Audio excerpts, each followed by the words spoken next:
It's Jay Joseph with J Money Secrets. Who am I? I'm a wealth advocate, I'm a stock and options trader, I'm a licensed insurance agent, and I'm an investor. Let's invest. Let's talk about this thing called death, which is inevitable. We all have to go one day.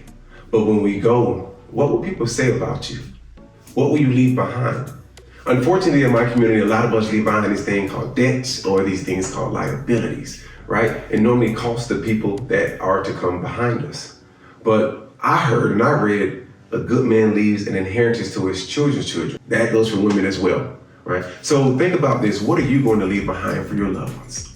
A lot of us don't consider that. And that is a very narcissistic way to operate, right? We got to consider the people that depend on us, the people that we want to see. We also want to consider the organizations that we donate our time and or our money to. We have to make sure it's our duty to leave something behind for them that's beneficial and not.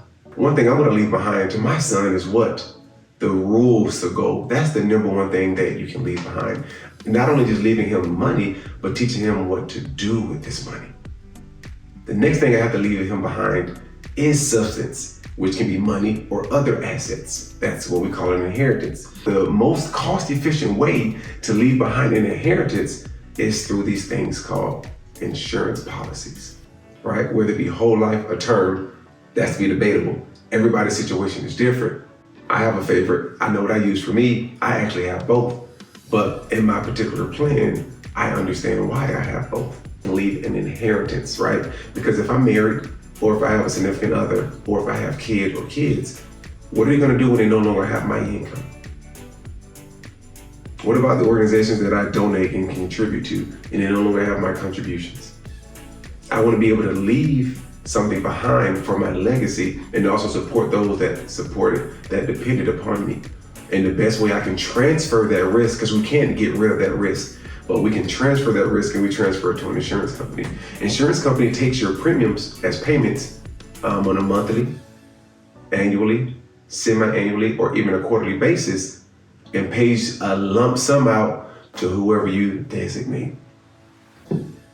All of us may not be entrepreneurs, but we all should be investors. And one of the first things that we should be investing into is insurance.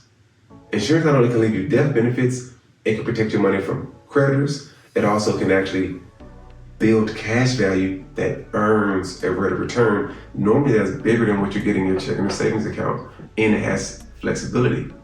These are the things that insurance policies can be used for, and more, the more creative we can get with these insurance policies. But we want to make sure that we're leaving behind an inheritance, something of benefit, and not just the debts and liabilities. We don't want to have to only do a GoFundMe to pay for our loved one's funeral expenses.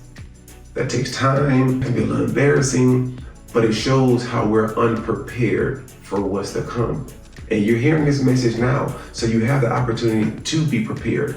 Let's talk about it further in detail, because everybody's financial situation is different. And my link below, if you don't have insurance, or if you have insurance, don't know if you have the right insurance, connect with me. Let's talk one-on-one to see what's best for you in your family situation. Not only to have insurance to build, to pass and leave behind the inheritance, but let's see how strategically you can leverage that and actually build wealth with that and create multiple streams of income with that, right? Because this is how wealthy people become wealthy, through the aspects of leverage. And that's what I'm going to teach you. And that's why J Money Secrets brand was created, to teach you financial literacy in a way to build specifically wealth to live life on your own terms. We got money freedom and time freedom, and we get to live life on our own terms. So let's do it. If you got life insurance policies, if you like term or if you like whole life, I'm better, comment in the comments below. Let's talk about it. Until then, like and subscribe so you don't miss another video. Until then, let's invest.